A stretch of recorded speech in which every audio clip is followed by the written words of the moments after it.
उपस्थिति जी का आह्वान करें। उसके पूर्व इस गोष्ठी में उपस्थित शिक्षक और लेखक उपस्थित हैं। आपके भी विचार इस पर्यटन दिवस पर आने चाहिए। हम आग्रह करेंगे बीके महादेव जो शिक्षक के तौर पर और लेखक के तौर पर सेवाएं दे रहे हैं समाज में, हम निवेदन करेंगे कि आदरणीय बीके महादेव जी आए और विश्व पर्यटन दिवस के इस अवसर पर अपने विचार रखें। धन्यवाद सर।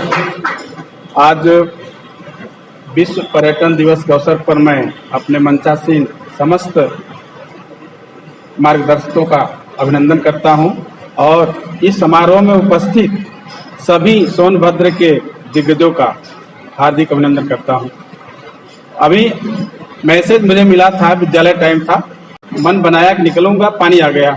पूरे पहाड़ में पानी बरस रहा है। मैं भागते हुए फिर भी यहाँ उपस्थित हुआ, हमें बड़ा अच्छा लगा। और हम ट्रस्ट परिवार को साधुवाद देते हैं कि ट्रस्ट परिवार एक ऐसी मुहिम चला रखी है जो आज के समय की मांग है। हमारा सोनभद्र तो वास्तव में सोनभद्र है, सोने का भद्र है। और मैं बता दूं, सोनभद्र में जैसा कि प्राकृतिक, ऐतिहासिक, प्रागैतिहासिक, पौराणिक, धार्मिक की बात कही गई है और ये सारी चीजें हमारे सोनभद्र में है। हमें इस बात का गर्व है कि हमको तो लगता है कि सोनभद्र में ही से ही हमारी मानव सभ्यता की उत्पत्ति हुई है, ऐसा लगता है। ये हमारा फॉसिल्स पार्क बताता है जो 150 करोड़ वर्ष पुराना है। यहाँ हम कितने पुराने समय से रह रहे हैं। हमारे सोनभद्र में तमाम भित्ति चित्र ये बताते हैं, बेलन हो चाहे सोन हो चाहे कन्हार हो चाहे घाघर हो, इन घाटियों में जो भित्ति चित्र मिलते हैं वो बताता है कि यहाँ कितनी पुरानी सभ्यता है, कितने पहले से यहाँ मानव रह रहे हैं। ये दुर्लभ चीजें हैं, गुफाएं हैं। ये गुफाएं भी हमें आह्वान करती हैं कि हमारा गौरवशाली अतीत, यानी हमारे सोनभद्र का गौरवशाली अतीत रहा है। जितने भी देव स्थल हैं, जितने भी हमारे ऐतिहासिक स्थल हैं, यह वास्तव में दर्शनीय है। ऐसा कोई कोना नहीं होगा जहां जो दर्शनीय ना हो।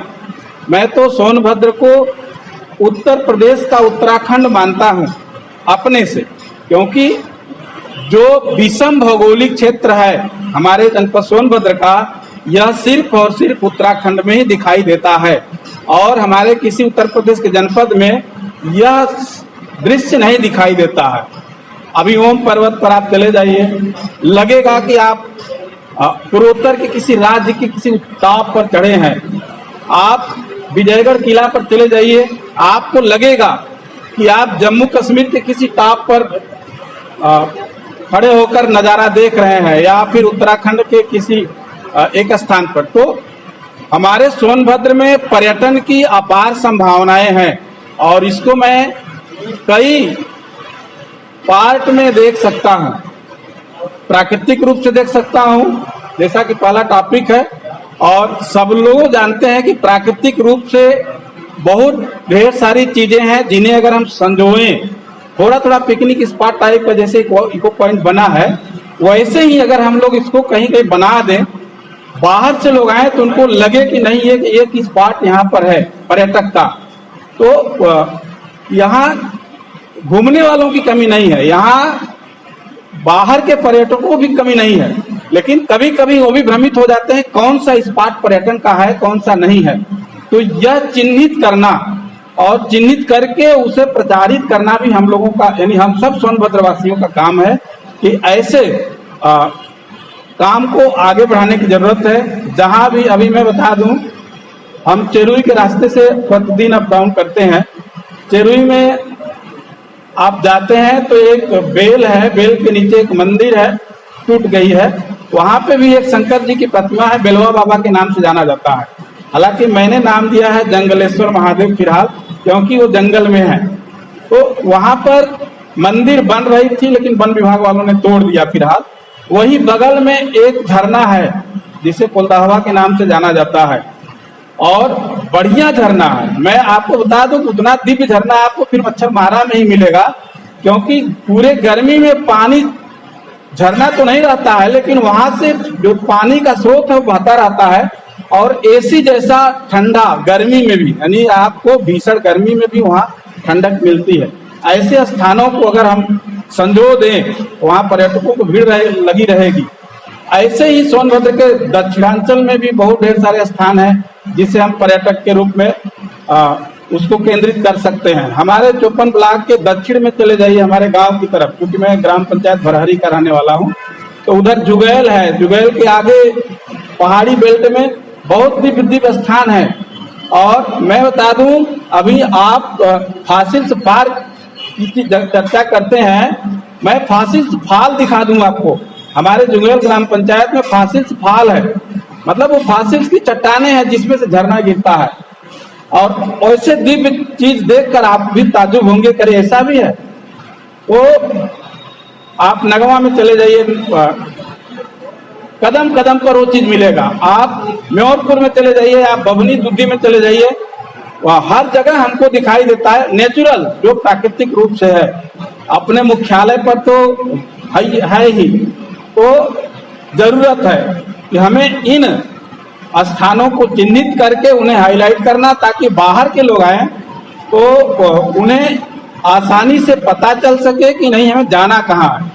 और इस आयोजन पर मैं ट्रस्ट से निवेदन भी करूंगा कि एक विवरणिका प्रकाशित हो जो पर्यटन विभाग से अप्रूव्ड हो और वह मार्केट में उपलब्ध हो, वह किताब के रूप में या बुकलेट के रूप में, जिसे जो हर आदमी के पास हो, उसको देखकर पता लगे कि हमें सोनभद्र में कहाँ कहाँ घूमने लायक है। जो बाहर से टूरिस्ट आते हैं उनको गाइडलाइन का काम वो करेगी।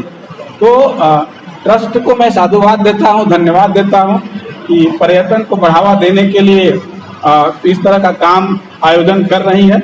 और हमें बड़ा अच्छा भी लगता है, गर्व भी है। और मैं बता दूं कि हमारे ट्रस्ट के आदरणीय अध्यक्ष जी और सम्मानित पदाधिकारी बंधु लोग हमारे विद्यालय पर गए भी हैं, मैंने बाटी चोखा खिलाया भी है।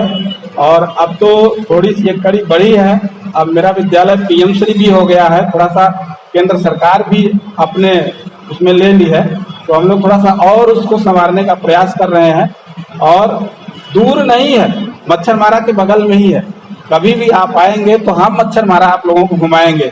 जैसे यहाँ पे मैंने देखा गोमुख लिखा हुआ है, मैं मच्छरमारा मच्छेंद्र नाथ ढूंढ रहा था लेकिन नहीं मिला, लेकिन यहाँ पे मैं देखा गोमुख लिखा के बाद अच्छा लगा।